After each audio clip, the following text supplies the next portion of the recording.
So I know that I'm technically a little bit late for this episode here. For those of you who have been listening for a while, you know that I typically like to drop on Monday night so that when you guys wake up on Tuesday morning, ta-da, you have a brand new Superhero Homies podcast episode on your phone ready for your ear holes. However, I was not able to do that last night. I guess I could have technically if I really wanted to hate myself, but the reason why I didn't put out an episode last night is because I was preparing for tonight's episode. I really wanted to do everything in my power to do two things, okay? One, to brush up on my Shazamism, and two, to find some type of way to get excited for this movie. I mean, because how can I expect you guys to be excited for Shazam if I can't even get excited for Shazam? Not that you guys need my permission to be excited for anything.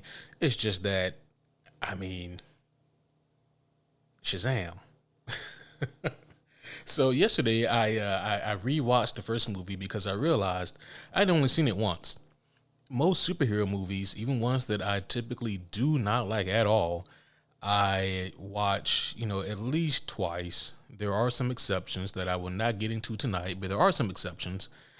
But Shazam, I thought Shazam 1 was a fine movie when I first saw it. I didn't think it was groundbreaking. I didn't think it reinvented the comic book wheel. I didn't think it did anything particularly new or unique, but I thought it was a fine movie. I had no problems with it, really. No major problems, anyway. So I went back and I rewatched it last night, and I will talk more about that in just a second here, about my experience rewatching Shazam 1 and the information that I have for you guys tonight about Shazam 2 and what we can expect from that. So that movie does come out, not this coming Thursday, but next Thursday. What's that, March 16th, I believe? So it'll be here before you know it. And yeah, so let's see if I can succeed in my goal tonight of not just getting myself excited for this movie, but furthering all of your guys' excitement for Shazam 2. Because I know that out of all of the superhero projects coming out this year, Shazam probably won't be the worst, but it probably won't be the one that gets you out of bed in the morning too, if you know what I mean.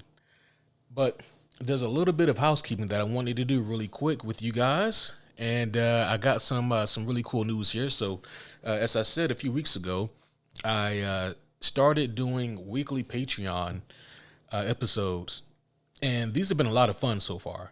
It's been a really fun challenge for me to balance both the main podcast page and also the Patreon page, but it's been a ton of fun. I started with Cocaine Bear. And again, I can't think of a better way to start something than with Cocaine Bear. And then the next week, I continued it with a review of Creed 2. I had the homie Caleb on for that one. And Creed 2, Creed 3. We're on the third Creed now. Creed has creeded twice already. In this current one, it's his third time creeding. He does a thing where he boxes. We did a full review of that movie as well, and we went off the rails on that one. You would think that we did Cocaine Bear before we reviewed Creed 3. That's kind of how crazy that episode not only got, but started off. It just started off the rails. You can thank Caleb for that. But coming up, there's a couple of really new fun Patreons that I'm really looking forward to for various reasons. So the one that you guys will hear next will actually be a review of a movie called 65. Now, as soon as I saw the trailer for this movie, I knew that I had to watch it when it came out, and I knew that I had to do a review. So I'll actually be dropping the review on that Friday night versus Thursday. But 65, for those of you who haven't heard of it, it is a movie about Adam Driver, Kylo Ren. Adam Driver is some kind of space astronaut person, one of the people that goes into space for various reasons. I don't know. He's in space, guys, all right? And then some crazy shenanigans happen, and he ends up on a planet, and guess what? There's dinosaurs. I don't know if that's the entire plot of the movie, but that's what I got from the trailer. So it looked to me like a culmination of, like, I don't know, Lost in Space meets Planet of the Apes meets Jurassic Park. And so that told me something. It told me that I had to watch and do a review of this movie for the Patreon, because either way, it's going to be a phenomenal review. I can promise you that, because this is either going to be one of the best movies of this year, or it's going to be one of the worst movies of this year. And you guys know me. Either way, I really look forward to watching and discussing it. But next week on the Patreon page, I'll actually be having the homie Oz on. And Oz and I will be discussing some of our favorite video game moments. Now, this is going to be a fun segue here, so stick with me. The idea behind this was The Last of Us TV show. And I think, if nothing else, The Last of Us TV show really proves to people who aren't that big into video games that video games are a legit vehicle for storytelling. A lot of people maybe just look at video games as, I don't know, Grand Theft Auto or mindless shooters or sports games or whatever. But there are a ton of excellent stories to be told in video games. And The Last of Us may be I don't know if I say it's the first highly successful video game adaptation. I think that the Sonic movies are really good. But in terms of something a little bit more grounded and serious, this is definitely it. I don't count or recommend any of the Mortal Kombat movies to anyone. or I definitely don't count any of the Resident Evil movies or recommend those to anyone. But The Last of Us, I think, is definitely the one to go with. There's been a few other shitty video game adaptations that never made it anywhere. And there's probably been a few good ones that I can't think of right now. But yeah. I was thinking about The Last of Us TV show and just how good of a show it has been thus far. I mean, we only have one episode left as of this recording, and it's been excellent. If you guys haven't seen it or heard of it, I highly recommend it. Definitely go check it out. And then on top of that, you guys also need to go check out an Evolved Review. That is the homie Caleb's podcast, and he has covered every single episode of The Last of Us. And as a matter of fact, next week for the finale, he'll be having not only myself on as a guest, but he'll be having Lauren and Oz on as well. It will be a 4-man extravaganza on the on an Evolved Review podcast, and that's going to be really fun to do, just simply because. I mean, the show's been great, and I'm really interested to see if they stick the landing like they've been doing so far with the show, or if they fumble the ball at the very end. Hopefully, it is not the latter. I think that they can really do something great here with this finale. So, definitely, if you guys have been watching The Last of Us, be sure to check out the homie Caleb's podcast and Evolve Review. Cannot recommend it highly enough. It has been excellent listening to all those reviews.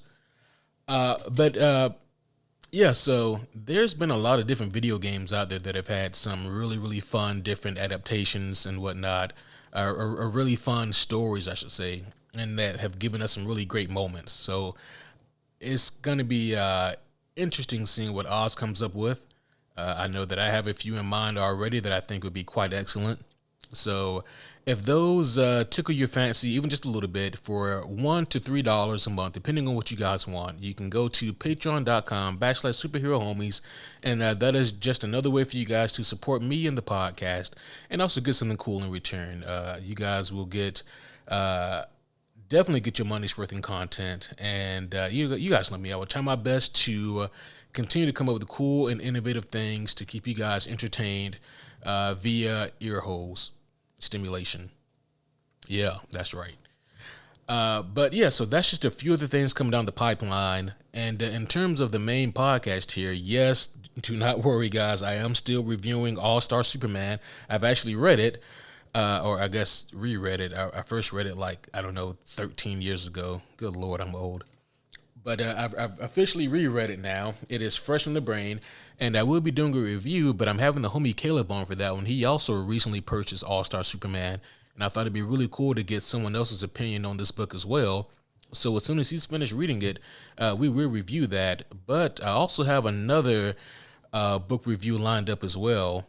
Me and a brand new homie named Brendan will be joining me, and he and I will be talking about the King in Black storyline. This is a Venom story from about 5 years ago now, written by Donnie Cates. Donnie Cates, in my opinion, is one of the absolute best writers that Marvel has today. Uh, More or less, I just remember he has a Hulk run that is a little too weird even for me. But besides that little kerfuffle he had with his Hulk run, Donnie Cates has absolutely nailed it out of the park with everything he's done at Marvel, and it really kicks off with his Venom run. I mean, it's the bee's knees. It is excellent, man, and I don't know if I'm ready to say that it is the best Venom run of all time so far, but guys, I think it's the best Venom run of all time so far. And that's saying something because Venom has some incredible stories out there.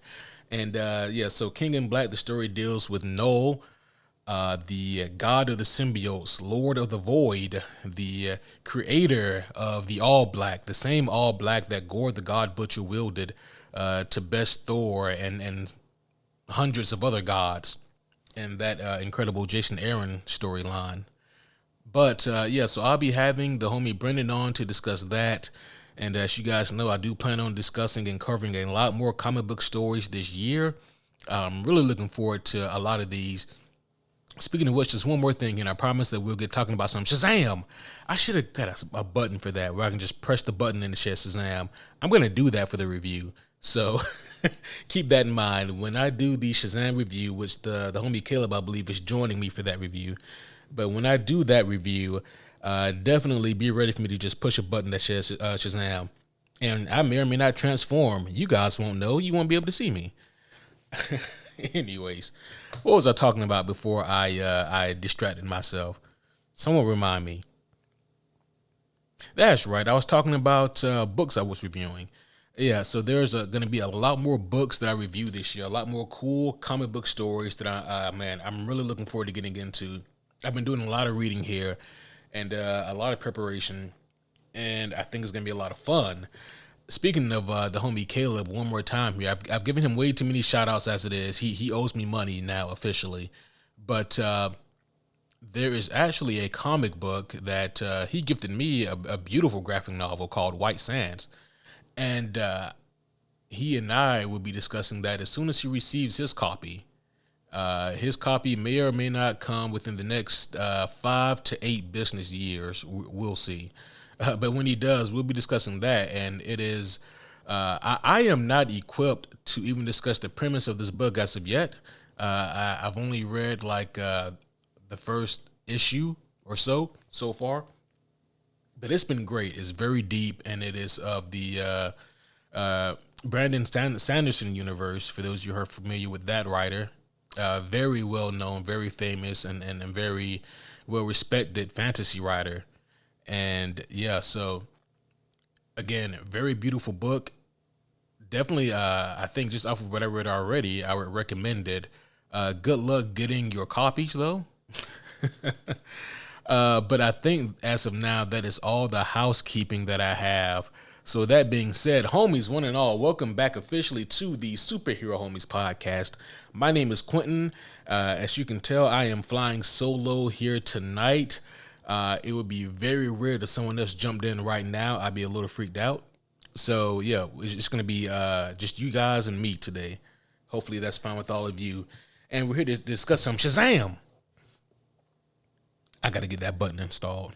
But yeah, so we're here to discuss some Shazam and just do a little quick review here, or a preview of Shazam 2 Fury of the Gods. We're going to kind of talk about the Shazam live action experience here that we've had, and what you and I expect to see from Shazam 2.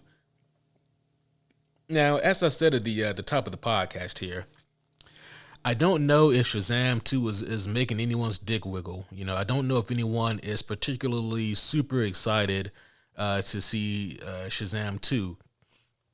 And, man, you guys know that I have had some wildly inaccurate predictions concerning movies that were understated. Last year, I was willing to risk it all and bet the house that Morbius would actually be a sleeper hit.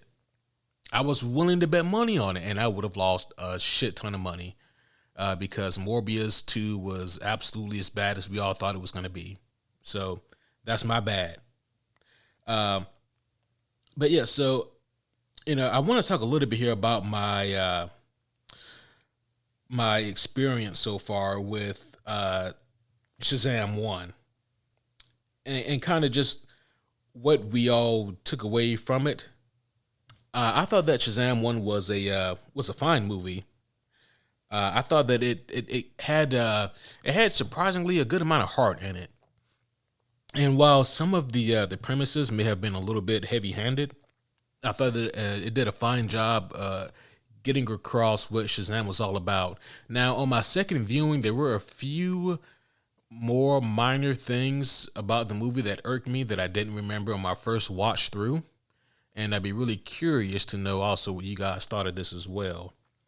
Uh, but both Shazam 1 and Shazam 2 are being directed by the same person, David F. Sandberg. And you know what? I think that he's a fine choice for the sequel. Now, with Shazam 1, let's talk about some things that I like first. We'll do like the sandwich method. The things that I liked about this movie was how it started. I think I actually like, for the most part, when a superhero movie starts off with the villain origin. And that's what we get here. We get young Dr. Savannah before he's a doctor. It'd be weird because he's like a little kid here. He's like maybe, I don't know, 8 or 10 years old. Unless he's some kind of prodigy, he was not a doctor as of yet. But we get young Dr. Savannah, and he's in the back of this car with his father and his older brother. And they're giving him shit for not being, for complaining or whining, not manning up, not being tough, things like that. And is it heavy handed? Absolutely. It's super heavy handed. But does it get the point across? Yeah, it does. It gets the point across that they're trying to say that this kid didn't have the best of upbringing. Like his dad is like, he's got to be like the shittiest dad in the world. Like imagine having a dad that would be like, yeah, I know your older brother is a real dickhead, but at least he's tough. You need to toughen up, stupid ass kid. Look at you in your stupid fucking glasses. Did you have glasses when you were a kid? I literally don't remember if Dr. Savannah had glasses when he was a kid. I'm assuming he did, though. I just watched the movie like 24 hours ago. I should know this. Anyways, he Dr. Savannah, he's looking at this young 10-year-old Dr. Savannah who has a PhD already because he's like a prodigy. I just made that part up. He's looking at this magic 8 ball that he has that isn't magic at all. You guys had one of those. I had one of those too. He's looking at this magic 8 ball and he's shaking it, and I don't remember what he asked it. If it were me, I would have asked, man, will my dickhead dad ever love me if I had a dad like, he had? And the magic 8 ball probably would have said, no, dog, that shit ain't gonna happen. That is an option. If you guys get a magic 8 ball and shake it, it can say that to you. No, dog, that shit ain't gonna happen. At least that's the one that I had. That's what it said. But Savannah shakes it up and it starts flashing these weird magic symbols. And then he looks up and both his dad and his brother are gone from the car. And he's like, what the fuck? Who's driving this goddamn car? Oh, shit, I'm not old enough to drive. This bitch gonna crash. The bitch does not crash. The car actually takes him to the lair of the wizard known as Shazam. God, I wish I had that button installed. Anyway, he goes in and he speaks to the wizard. Now, this is also where, in retrospect, shit's kind of funny, unintentionally so. Because the wizard Shazam says to this young boy, I'm looking for a champion, somebody to be my herald and to inherit all these amazing powers. However, you need to be pure of heart in order to do so. And so he tests young Thaddeus Savannah. And the way that they test this is that he has statues of the seven deadly sins. And these statues, I guess, are kind of like cages where the wizard has them in cage, but the wizard Shazam he's growing weak. He's not as strong as he once was in his younger days, and so he needs to find another champion to be his herald, to keep shit in check. And he's hoping that Dr. Savannah is going to be the one, but he needs to test him first.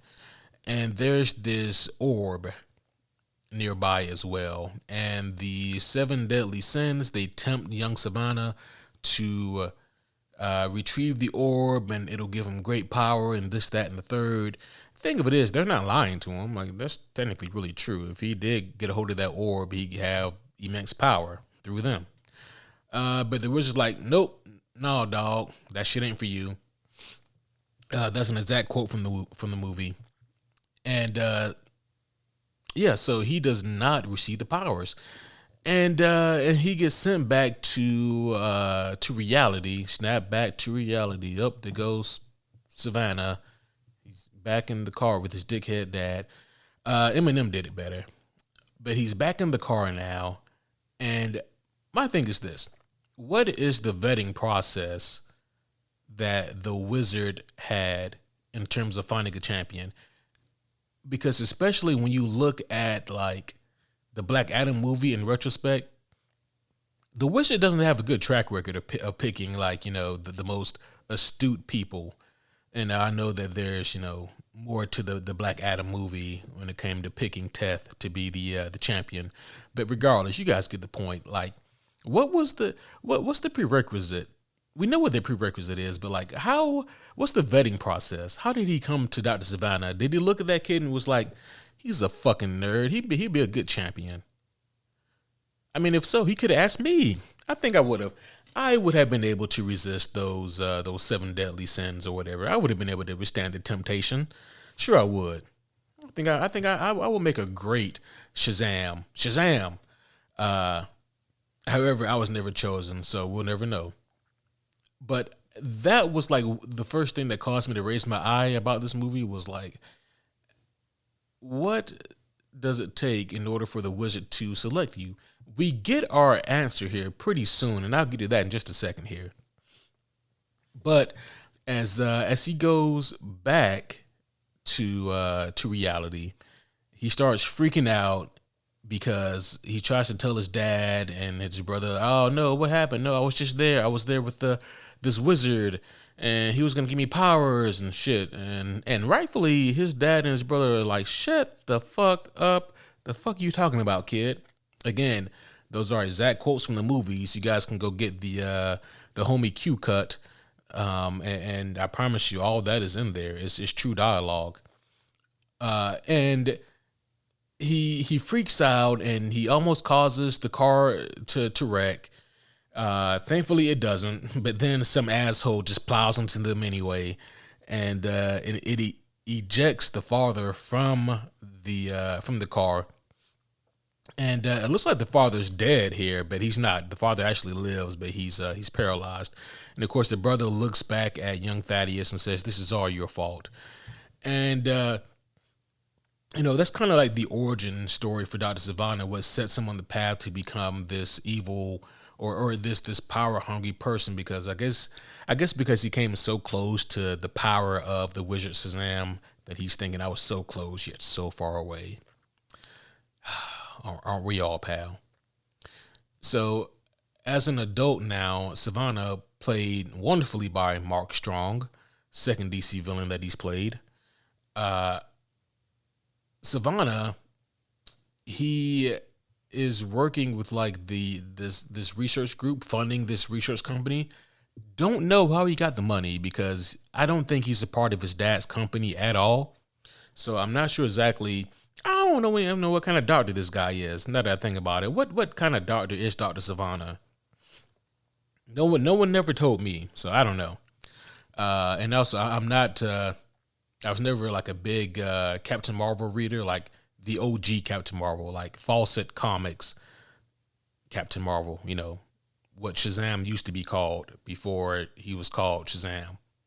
So I don't even know like what this guy does for a living, but He's pretty good at it because he's funding this research center, and this research center is basically studying like people who have had like what's it called group hysteria or something like that. People who have had like the same type of like bizarre experiences that could have never actually technically happened. Like, I guess it'd be the same thing for like UFO abductees, people who claim to have been abducted by UFOs, and they have like the same type of experiences. It's something similar to this because for like decades now, Shazam has been searching for like people to take his mantle as his champion. And apparently he's just been going to any and every fucking body. So I want to be clear about this, homies. And I don't want any of you to feel bad. But technically this means that if the wizard Shazam never tried to get you to be his champion, he doesn't love you. And he doesn't believe in you. But I believe in you. So you can be my champion and go tell everybody about the Superhero Homies podcast. Boom. You now have the power. You're like He-Man Shazam, homie. That's your name. But anyways, he's interviewing these people, and he comes to like the common consensus that okay, there is something here. There's something about the symbols, blah blah blah. He's trying to find his way back to the wizard Shazam, and long story short, he does. He actually does find a way back through like this magic door. He opens it somehow because the plot demands it so. And he opens the magic door. He goes through the door. And Shazam's like, the fuck are you doing here? I don't remember asking you to be here at all. You can kindly exit stage left, good sir. And Savannah says, you don't remember me, do you? And Shazam's like, no, dog, actually, I really don't. I have seen so many people over the years. So, no, I don't remember you at all. But anyways, Savannah, long story short, he's able to usurp the power of the orb, and with the power of the orb, he frees the seven deadly sins, and they basically take up residence inside Savannah's body, and the orb actually kind of shoots into his eye, and so yeah, he's got like the magic eye now, and that houses all the powers of the seven deadly sins, and these things are like the most grotesque, kind of overly cartoonish CG looking creatures that you'll ever see. They look like if they're made in the 80s, they would look like they belong in Ghostbusters. That's kind of what they look like to me. So yeah, now Savannah has the power. And the Wizard Shazam needs to find the champion ASAP. We go to young Billy Batson, and Billy probably has one of the worst mothers that I've seen in a movie. When I think of like bad moms, there was Eminem's mom in 8 Mile. She was pretty bad, right? There's the mom in West Eating Gilbert Grape. You know, she wasn't really the best mom either, was she?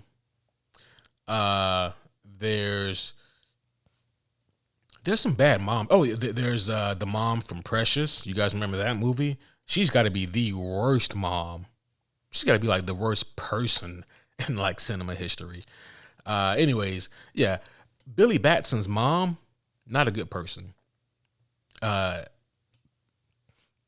She straight up leaves this kid when he's like, what, 3 or 5 years old. She takes him to like, you know, this carnival or whatever. And she's like, you know what? Being a mom isn't for me. I'm a peace out. And she does. She Shazams her way out of that kid's life. And Billy, he spends, you know, his young life so far looking for his mom. But right off the bat, we see how crafty Billy is by tricking the police officers and, you know, stealing a cop car and going looking for his mom, and you know, his resourcefulness. We see all that. And Billy has bounced in and out of different foster homes ever since his mom abandoned him. And he's been trying to find her ever since because he just knows that she accidentally left him. I'm like, Billy, come on. Billy, sit down. Look at me. That's denial speaking. Your mom, your mom, your mom probably is so strung out on various drugs, probably meth, that she don't even know that you exist. She probably thought that you were a fever dream. Billy, your mom doesn't believe in you, but I believe in you, Billy. So you can be my champion. Superhero homie Shazam Billy Q. That's your name. Anyway, eventually Billy he is placed with a new foster home, and I do like the foster parents here. I mean, they don't get a whole lot of screen time, but there's so many different characters and whatnot running around that not everybody here can get a ton of screen time. As a matter of fact, most of the kids don't get a lot of screen time. Darla, that's the youngest. She gets a fair bit, as well as obviously Freddie, who gets a lot of screen time, and so does Mary. Basically, the ones who kind of, I don't want to say matter the most, but yeah, the ones who matter the most get the most screen time in terms of the kids. Let's see. Oh, Easter egg moment I forgot to mention. At the very beginning of the movie, when Savannah is summoned in front of the Wizard Shazam, we get a Mr. Mind cameo. Mr. Mind is the caterpillar. I do know, like I said, I know a little bit about Shazam, not a shit ton. And he also doesn't have a whole lot of collected editions, so I don't have a whole lot of Shazam on my shelves here to draw references from. Most of my Shazam knowledge come from books where he is heavily featured in, but no actual Shazam books. Anyways, Mr. Mind is the caterpillar. It's a Shazam villain. He has like strong telekinetic and psionic powers, whatnot. We see Mr. Mind trapped in like a glass jar in the beginning, and spoiler alert, we see him again at the end in the post-credit scene. And super spoiler alert, I'm pretty sure that Mr. Mind is not in Shazam 2. I think they pivoted and decided to go a different approach. We'll talk about more about Shazam 2 in just a second here. But right now, I just really want to refresh you guys on Shazam 1. I just watched this movie again last night. Yay, Shazam. Where was I? Someone remind me.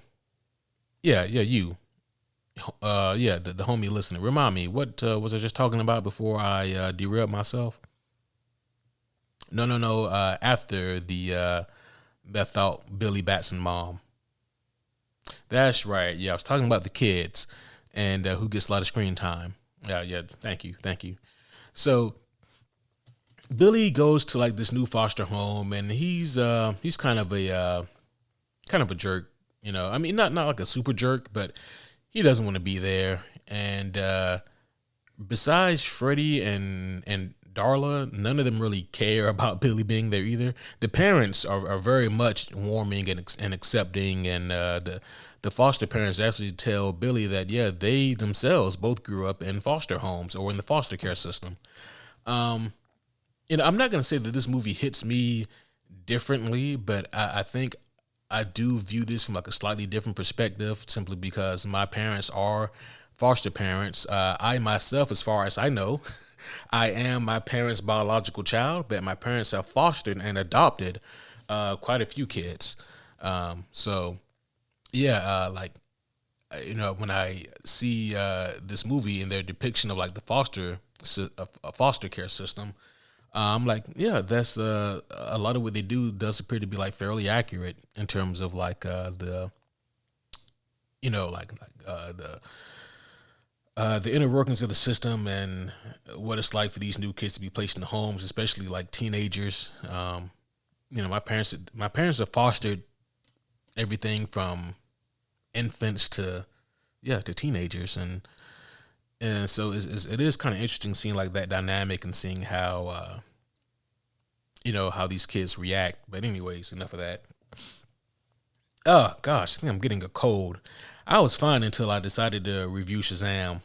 Shazam. I had to do that every time. But anyways, we see that Billy, he's very much distant from, his new foster siblings, but Freddie has really taken a liking to him. I like Freddie a lot here in this movie.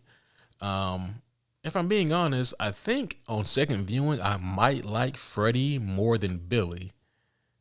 And that's something. Anyways, Freddie, he really does have a lot of the heart here in this movie. Darla, she's the adorable one. Mary is like I don't know, she's there, but she gets like maybe the fourth amount of screen time, maybe. Um, but yeah, so when Billy goes to school with his new foster system or foster siblings, my thought was this has got to be like the smallest school in Philadelphia because there's no way that these kids ranging in this age group, this wide age group, would all go to the same school. That shit does not add up to me at all. Like, I went to a small town, and when I was a kid, there were like five different schools that I went to, between elementary and graduating high school. That shit was insane. So there's no way that all these kids go to the same goddamn school. But hey, it's a movie. I can suspend my disbelief. I do it all the time.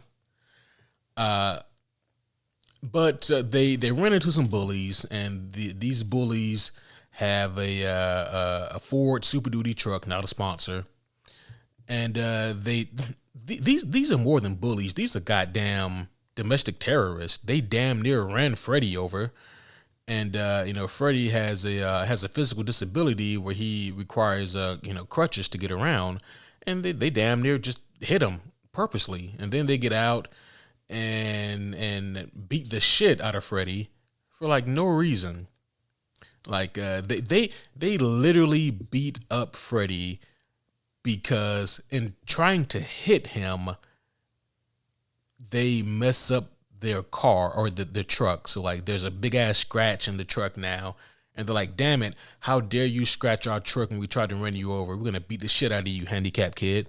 I mean, again, direct dialogue from the movie, not me. It's the movie. And so they start beating the shit out of Freddie.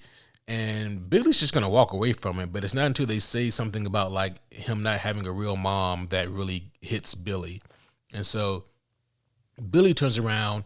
He starts jaw jacking with the bullies, and he assaults them, and then a chase sequence ensues, and they eventually chase Billy. He gets away on a subway, and then the subway does some mystical magical bullshit, and Billy arrives at the wizard Shazam's house lair. Okay, it's a lair. They strictly call it a lair in the third act of the movie.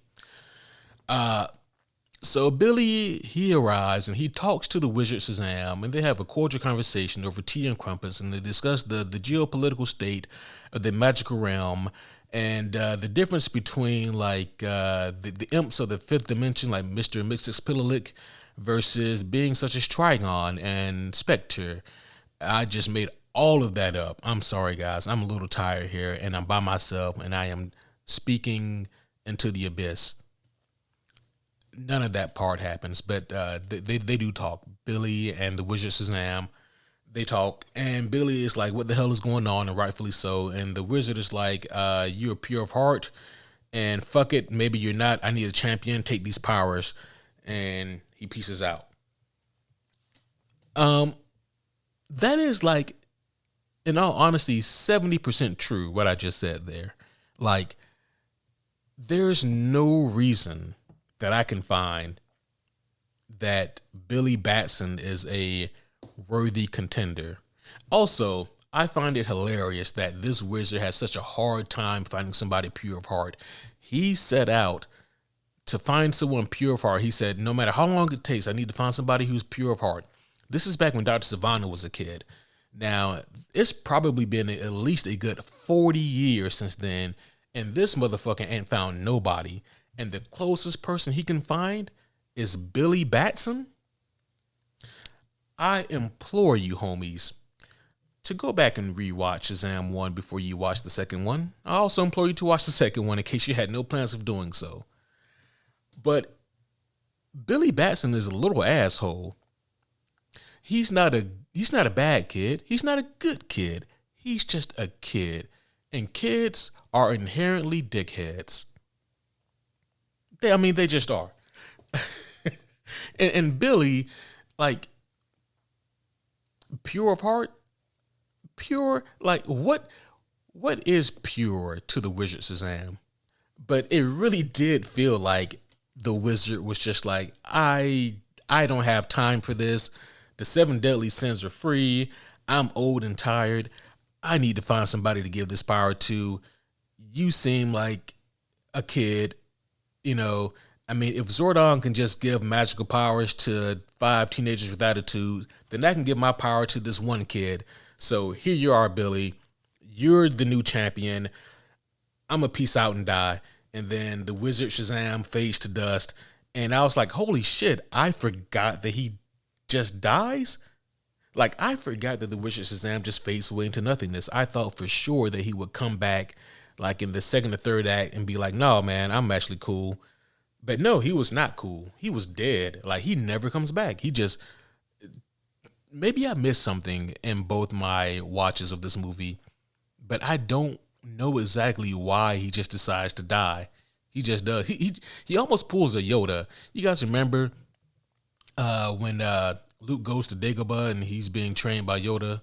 Dagobah, is that the planet? And then Yoda's like, "All right, dog, I'm gonna take a nap and just die." And then Yoda just dies. That's kind of what Shazam does here, but he just kind of fades to dust, like Thanos snapped him away. That's kind of what happens here. No real setup that I can recall. And so Billy, he is teleported back to his homeland, and but he shares Shazam, at behest of the wizard Shazam, and now he is Shazam. That's not confusing at all, right? Yeah, no. I don't remember if I ever discussed this 4 years ago when Shazam 1 was coming out, but there is an actual reasoning why the name change happened. So for those of you who don't know, the superhero known as Shazam was not always known as Shazam. I actually believe they changed his name to Shazam during the New 52 era of DC Comics, which would have been around 2010. And the reason for the name change was for legal reasonings. You see, way back in the day, this must have been back in the 50s, maybe. I think maybe even the 40s, actually. There was a comic book company called Fawcett Comics. And besides Shazam, I'm not really sure where their big hit was, but Captain Marvel is what he was known as back then. Captain Marvel was a really big comic book character way back then. I mean, he was huge. Like, he rivaled Superman, and I think maybe there was a time period where he outsold Superman. But there was some time later where DC Comics, they bought out Fawcett Comics the same way that they bought out Charlton Comics.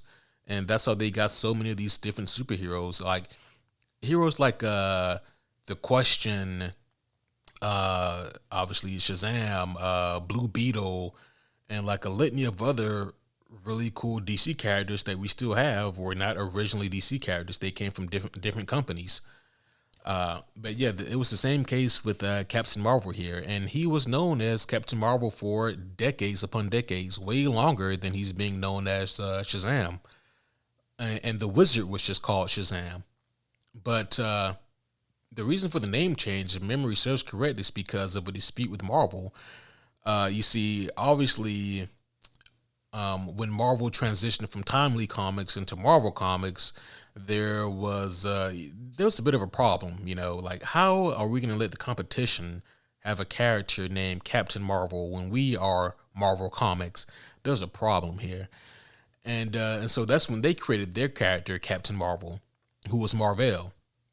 And so now we had like two Captain Marvels here, and there were legal disputes and there were back and forth bickering and whatnot, but DC would not give up the name rights. I don't know if they offered. I don't know if Marvel offered DC any money for the name rights, but yeah, for some reason, they just could not come to terms with it. Eventually, they did kill off Marvel, the original Captain Marvel, but they kept the title alive through Monica Rambeau and Gina Vale and Phyla Vale, and then finally Carol Danvers, and hopefully we get a new one soon. But Marvel continued the Captain Marvel line, but I think maybe through a lawsuit, maybe they finally did get the rights. But eventually, yeah, DC, they gave up the fight and they said, okay, we're gonna subside on this and we're gonna change the name. And yeah, Shazam is probably the next best thing to call this character, seeing that is his catchphrase. and that is also the acronym for the different gods and the feats that he gets. Don't ask me to cite it because I don't know and I don't have it in front of me. The strength of the I don't know. He gets strength, super strength from one of the gods, and then the heroism of a different god, and the agility of someone else. I am making all of this up. I don't remember the acronym at all. Anyways, that's kind of a little bit about why the name change, and I remember it being a kind of a big deal in the comic book community, some 13 years ago when it happened. But it's one of those things where either Marvel or DC had to crack on it soon, and or eventually it had to happen. But anyway, back to the story here. We get Shazam now for the first time. I forgot to timestamp the movie to see exactly when we first get Shazam, but it didn't seem like an unnecessarily long time. Like it seemed like a reasonable amount of time for a superhero movie for us to finally get the superhero official. He goes to Freddy and he convinces Freddy that no, I'm not just some old guy. I am actually Billy, but now I have this grown man's body and I think I'm a superhero. And so they do the obligatory superhero test to determine what powers Billy does and doesn't have. And this was a really fun scene. Actually, these are some of my favorite moments in the movie. I really enjoyed this. I like the fact that Billy and Freddy began to develop this friendship here because it is determined early in the movie that Freddy is quite the superhero nerd. And so Billy goes to him because that's the only person who he knows that can help him out. And so just seeing like these two kids, and Zachary Levi, by the way, does a great job here. I mean, he is very convincingly a 14-year-old in like a 30-year-old man's body. And so I really dig it. And we see them try all the different superhero tests and whatnot, and really it is a lot of fun here. And again, probably some of my favorite moments in the movie. Jesus, I'm already like 48 minutes into this, so I got to fast track this here some. But yeah, long story short, you guys have seen the movie. I'm sure you know what happens. Eventually, Dr. Savannah does come up on Billy and the seven deadly sins. Tell him, hey man, look, the old wizard, that motherfucker got a champion, and you need to kill him because he got the power to beat our ass. So you need to do something about this. Savannah tries to fight Billy, or tries to fight Shazam. Shazam is able to get away. There is a pretty sombersome scene where Billy does go and he does eventually find his mom, and his mom is like, "Kid, I gotta go take my shift at the Waffle House. I can't do this with you right now. And my abusive husband is back here. He's gonna beat my ass if I bring in my kid. So you gotta skedaddle." It is a sad scene, man, because there are definitely kids out there who probably do want to meet their real parents, and the real parents, unfortunately, in a lot of cases, don't want anything to do with their children, or they don't have the means or the resources or the fortitude to handle children. Maybe handle is the wrong word, but you know what I'm saying. And so that was kind of a sad scene for Billy, but it was a moment of realization for Billy that maybe he should rely on the family that he's given. He does have a really strong and solid family back at his foster home that he's been neglecting this whole time. And like I said, the themes of this movie were heavy-handed, but they were also well done in parts. Another part of this movie that I really enjoyed was the realization for Billy of what it meant to be a superhero. Because for maybe, 20 minutes or so after we get Shazam, we just see him doing random shit that a 14-year-old with superpowers would do. We see him do all kinds of shit that would make me think he's probably not worthy to be Shazam, but that's neither here nor there.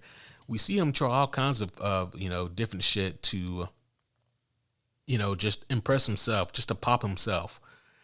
And but it's not until Dr. Savannah runs up on him that Billy really learns what it means to be a superhero, that there are dangers to this. He gets his moment of humbleness, like the moment where he realizes that, okay, being a superhero is more than just doing cool shit and enjoying my powers and reaping the benefits and the blessings. there is a huge layer of responsibility that maybe I'm not ready for. And when Dr. Savannah hits Billy and Billy bleeds, Dr. Savannah says, "Tell me, do you bleed?" Uh, Low hanging fruit. I'm sorry, but I'll give myself one anyway because it was funny to me. Dr. Savannah, really puts the fear into Billy, and Billy now realizes that this superhero shit isn't exactly what he thought it was. And to be fair to Billy, he didn't sign up for this. He got finagled into this by some strange old hobo living in a cave who happened to have magical powers. We've all been there. We've all had the weird hobo approach us and say some weird shit. Billy was a kid though, and he just got finessed. We just never got finessed. All right. We are old enough and smart enough to say, "No, crazy old hobo who may or may not have superpowers. I will not go into that cave with you, and I will not touch your staff either. I know where this goes." Homies, hit me up if you guys have had weird encounters with hobos. That's not the politically correct term. Homeless people. There we go. Homeless people. Yeah, so those were some things that I really enjoyed about the movie. And you know what? I did actually enjoy the finale as well. Although I am conflicted. I was conflicted back in 2019 when Shazam 1 first came out, and I'm conflicted today. And my conflict comes with the Shazam family. I always, the times that I've read about the Shazam family in the comic books, I really enjoyed them. I really like the concept of the Shazam family. The thing that I don't like is how early they pulled the trigger on it. Like, I don't know if DC was unsure of if they would do a second Shazam movie. That was probably the case. Maybe they were unsure. Maybe they didn't know if they would do a sequel to Shazam. And so they said, let's just go ahead and do the Shazam family now because this may be our only opportunity.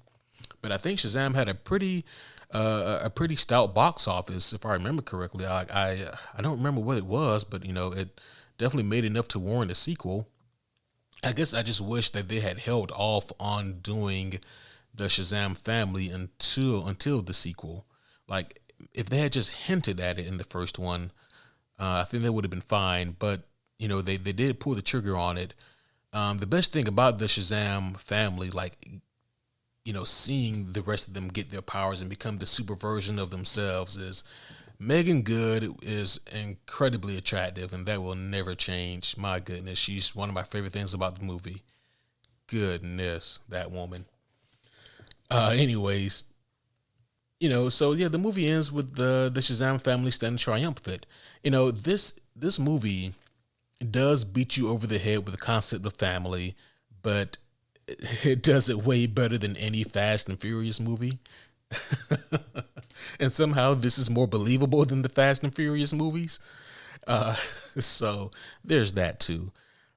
So again, the themes of Shazam 1 were very heavy handed. And again, the movie didn't do anything to reinvent superhero movies. It didn't give you any deep concepts to think on or ponder. This isn't The Dark Knight. This isn't Winter Soldier. This isn't Batman. This isn't Logan.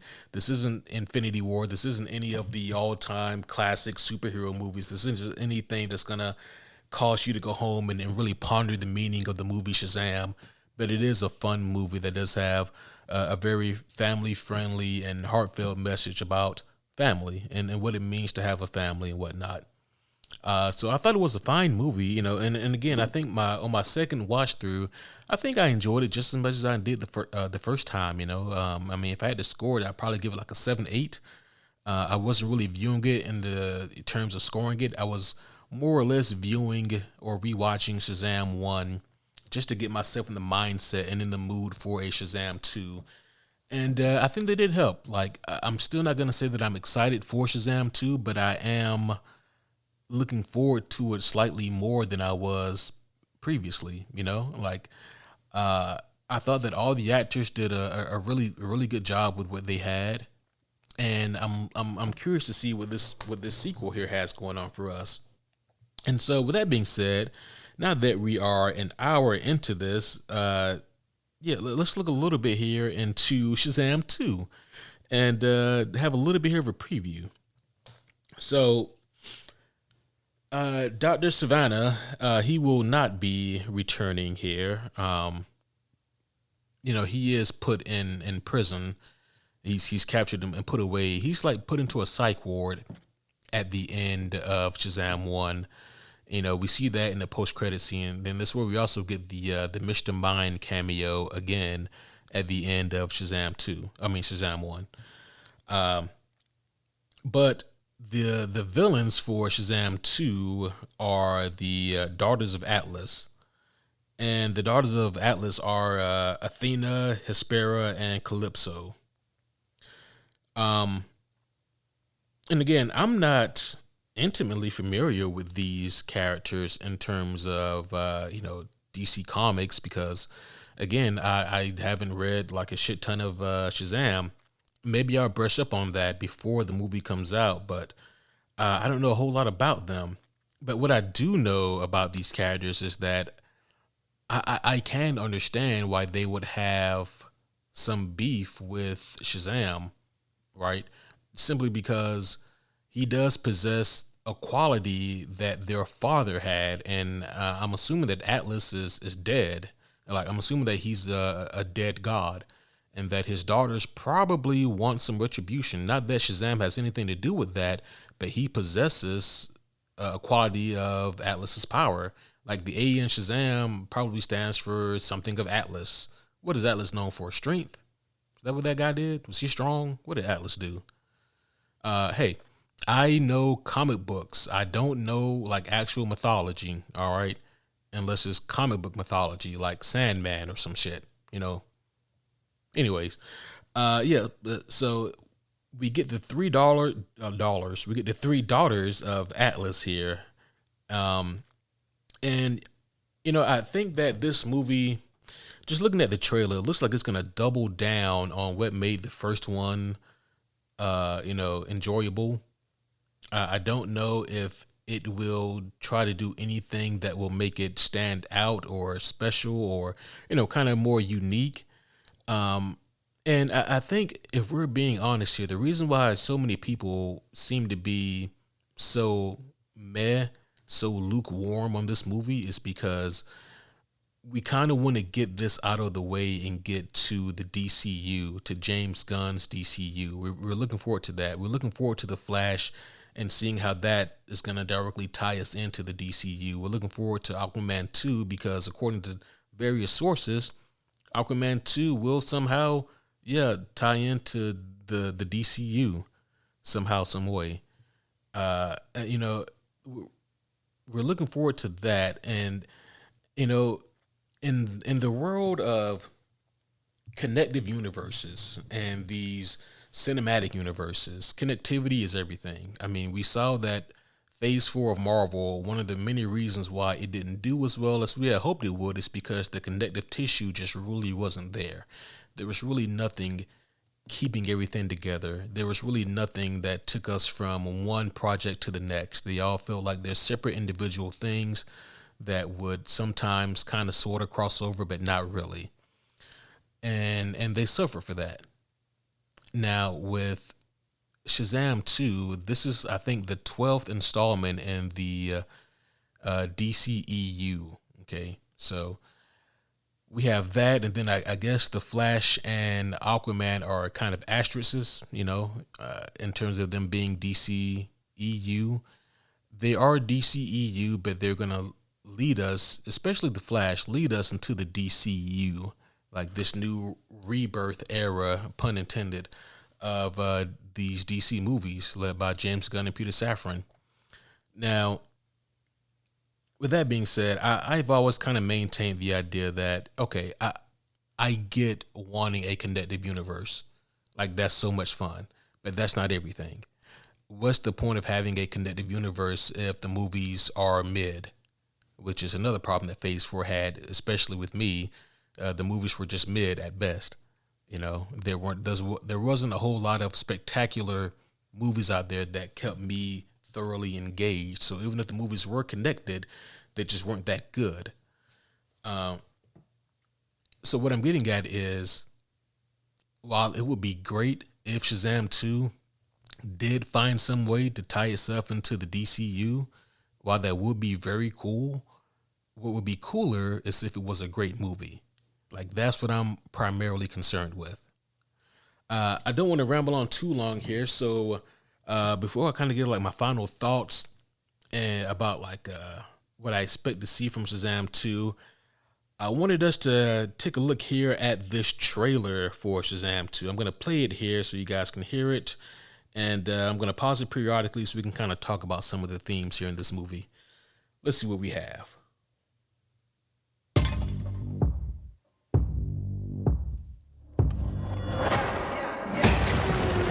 We are at war. We will annihilate everything. Champions of this realm can do nothing to stop us. You are very menacing. I just want you to know that. All right, so I'm going to pause right there for just a second here. So the trailer, if nothing else, does a good job so far of keeping its premise vague, which sometimes can be helpful and sometimes can hurt. Because when I look at it, we see that the three sisters, three daughters of Atlas, they're coming to Earth and they are upset. They are very mad for reasons as of now unknown. But they are coming to wreak havoc, and they start off with the baseball field.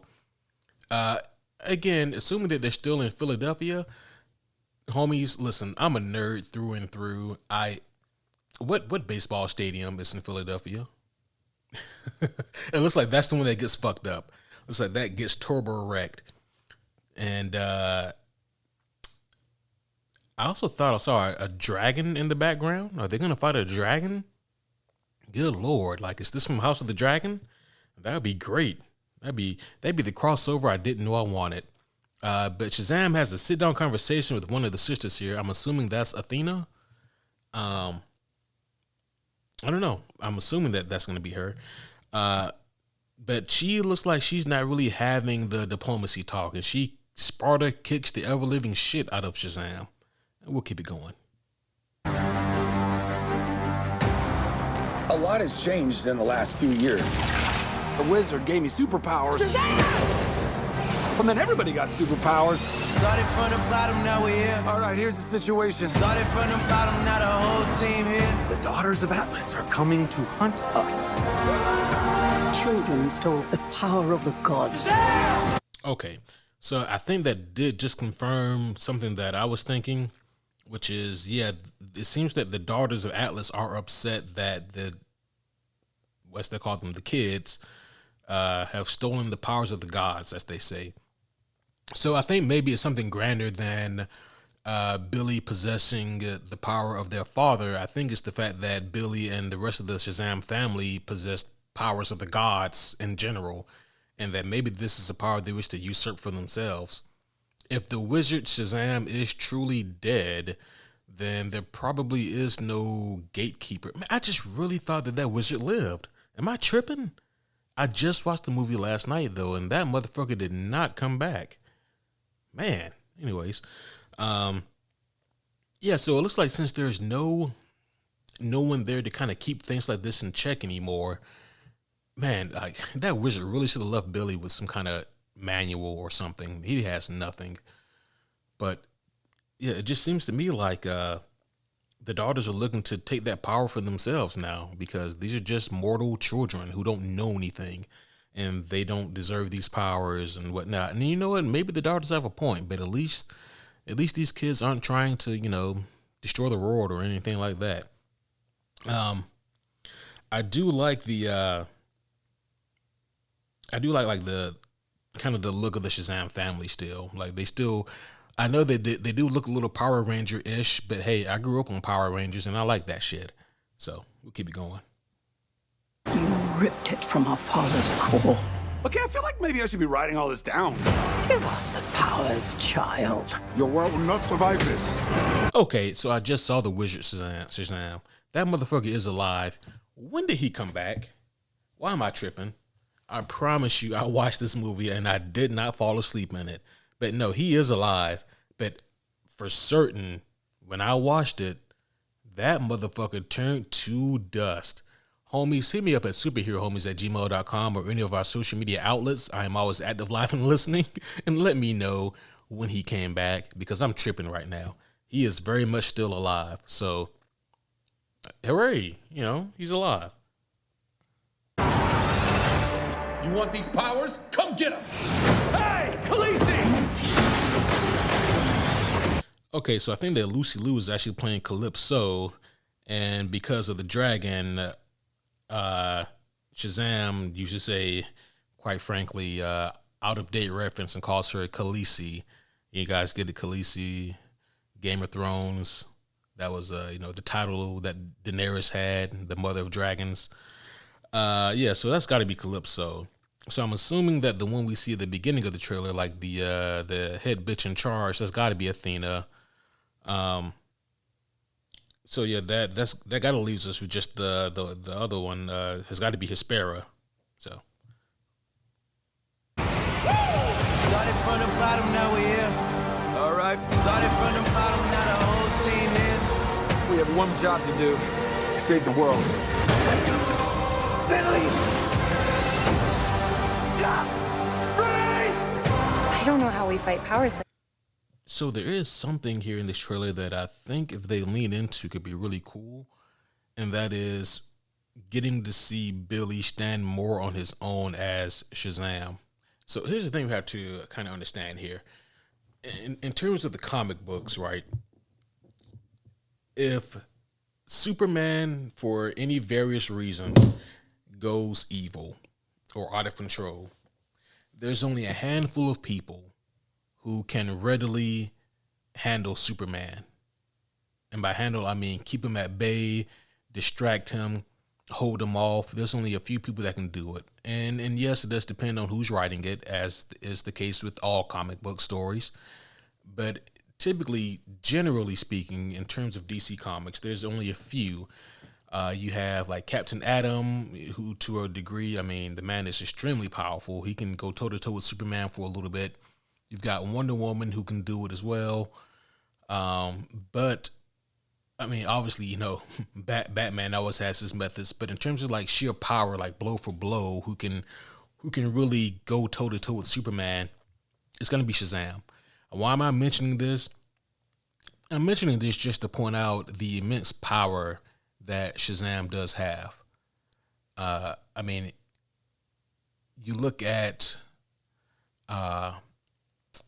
like there's a tie-in story for Infinite Crisis where Superman goes evil and Shazam has to do battle with him. I think he's possessed with Despero, the demon Despero. You look at like Kingdom Come, and there's the epic Shazam and Superman standoff in that, and that like this kind of showing of respect. You look at various comic books, and they have, at least to a degree, tried to remain consistent with the idea that with the sheer power and the magic of Shazam, he is a formidable foe for Superman. And then even look at Black Adam at times, who has gone toe-to-toe with Superman. And again, I just mentioned that because I like the idea of there being a moment where Billy does have to stand on his own, 10 toes down, and go toe-to-toe with these foes. And again, that's where I really think that the Shazam family was used too soon. We need to see... Every hero has to stand on their own at some point. Every single one. Like, my biggest problem with Spider-Man in the MCU was that, yes, he is just Iron Lad, without being Iron Lad, technically. He's just Iron Man Jr. He was in the shadow of Tony Stark to the degree that even his villains didn't really care a damn thing about Peter. They only cared about Tony. Tony wronged us. Tony did this to me. That's how it was with Homecoming and Far From Home. And, you look at all the cool things that Tom Holland did as Spider-Man, they were all great. But the issue was that he was just always in the shadow of Tony. And it wasn't until he had to stand on his own toes, his own 10 toes, where I really looked at him and said, there's the missing piece. Now when I look at him, I finally see Spider-Man. Shazam needs to go through something similar. He's got his family with him, and he's gonna fight these, these three daughters of immense power. There's a moment here in this trailer where it looks like the Shazam family is cut off from Shazam, and they're just in their normal human state, and Billy is in his Shazam form, and it looks like they're being carted off or carried away, and Billy's looking at them, longingly. So I assume that we do get a moment here where Billy does have to stand on his own. And hopefully in this moment we can really see how powerful he is. Even at the beginning of the trailer, Billy says something like, it's been a fun few years or whatever. So they acknowledge the time gap. I mean, you have to. These are, they were like teenagers when this movie, or when the first movie came out. Now they're all getting older. So yeah, you have to acknowledge the time jump. But because it's been years now, that tells me that Billy, he's had to have, grown in power, or at least grown more accustomed to the power. And, as cool as it is to see the Shazam family, it would have been cooler if we didn't see that until the end of this movie, where he just realizes that, okay, I can't fight these three hoes on my own. I need help. They have their family, I have mine. And then we get the Shazam family. Now, with all that being said, I think that this could still be really good, really fun, but, they really got to try to pull something out to make this feel special. Let's keep going. We still have more. This. I can't do this. Take my powers back. You gave them to me so you can take them back, right? I spent millennia searching for a worthy champion. You know exactly what must be done.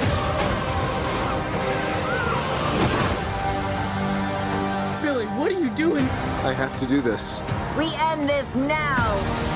Yeah, we do. All right, yeah. So it looks like they are, laying on the thematics here, which is always good for a superhero movie. And it does look like they're setting up Billy to make some kind of heroic sacrifice, which, again, I was just saying is kind of a necessity. And also, I feel like a complete moron every time I see the wizard Shazam, because I'm like, I thought you were dead. And I was so confused. So I guess other things that stand out to me here in this trailer is I'm seeing a lot of shots here and a lot of moments here of Billy being kind of in not a depressed state, but a state of desperation where he knows he has to do something. Even the wizard tells him as much. You know what you have to do. I spent millennia searching for a champion, and so you know what you have to do. And it just kind of makes me laugh because I think back to what I said about Shazam 1 and about how the wizard just chose some random kid who really had no strong qualities of, purity. Also, really quick, just compare that to another DC Comics character, Green Lantern, right? Like, the Rings have no issue finding someone worthy, right? It's like the Rings just search for someone who's, who has strong will in terms of like the Green Lantern rings, right? And they can find somebody just like that. But this ancient, powerful wizard, he searched for millennia just to find one person, one kid who may or may not actually be qualified. Anyway, let's finish up the trailer here. Started from the bottom, now we're here. Started from the bottom, now the whole team here.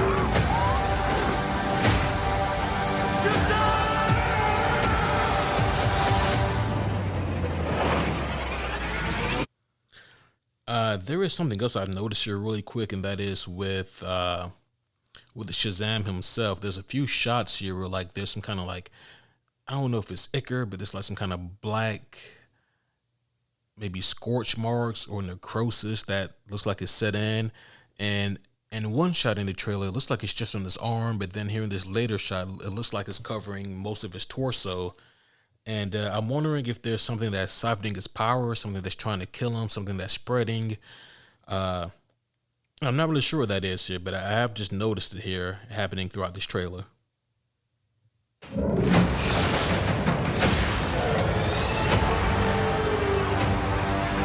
Started from the bottom, now we're here. All right. So that is the end of the trailer there for Shazam 2. I like the trailer, you know. They definitely try to make it grand. And I like the fact that it looks like the Wizard is in this movie a lot more than he was in the first one. And with the Shazam family, it looks like just out of pure necessity, they're clearly going to be in this movie a lot more. It'd be weird if they weren't. Man, I just, you know, this movie does have a glass ceiling on it, right?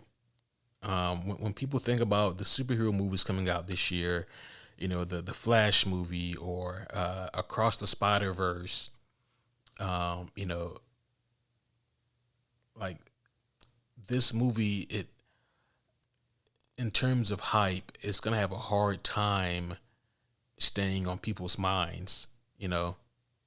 And again, especially with the Homies Award being at the end of the year, where you guys get to decide who wins what award, it's going to be really interesting to see how a movie like this stacks up. Would this movie be a contender for best visuals? Would it be a contender for best comedic moment, best lead actor, best protagonist? Would it be a contender for any of these things? Again, you guys decide. Yes, I shoehorned this spot in here just to remind you guys about the Homies Award and about how you guys decide this year.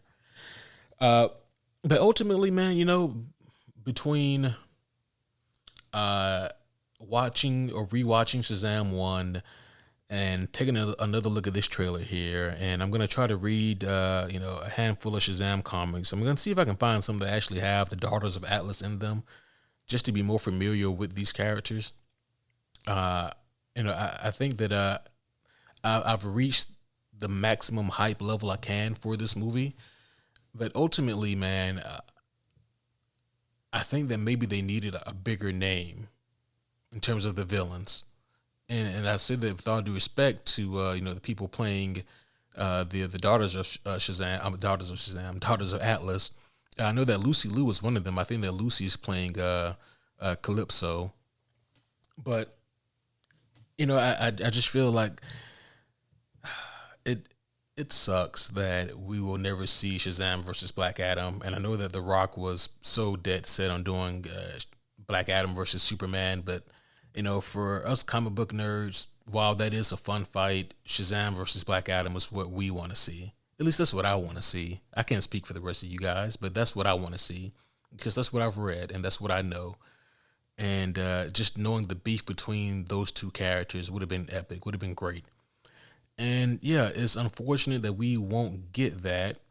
And it's unfortunate that, you know, the villain for both Black Adam and Shazam 2 are kind of, I'm not going to say that they're, well, yeah, they are. They are obscure villains like Sabak, who was used in Black Adam, and then the Daughters of Atlas here. Like, sure, yeah, they are official, you know, villains, but at the same token, I feel like there were maybe just more well-known names we could have used to draw more eyes to this. Because as of now, I think that to the casual audience, hell, almost even to me, when I look at the trailer, I see Shazam and I see the Shazam family, and I just see them fighting random CG creations. And there's, looks like, you know, other powerful wizards or witches here. And man, it's like it's just going to be hard to get people to be invested in something that half of your audience knows will probably not lead anywhere in terms of connectivity. And the other half of your audience looks at this and probably thinks, oh, yeah, I had a fun time with the first one, but I don't know if I want to see the second one. And you look at this trailer and like, does it really inspire you to be like, I need to go see Shazam 2?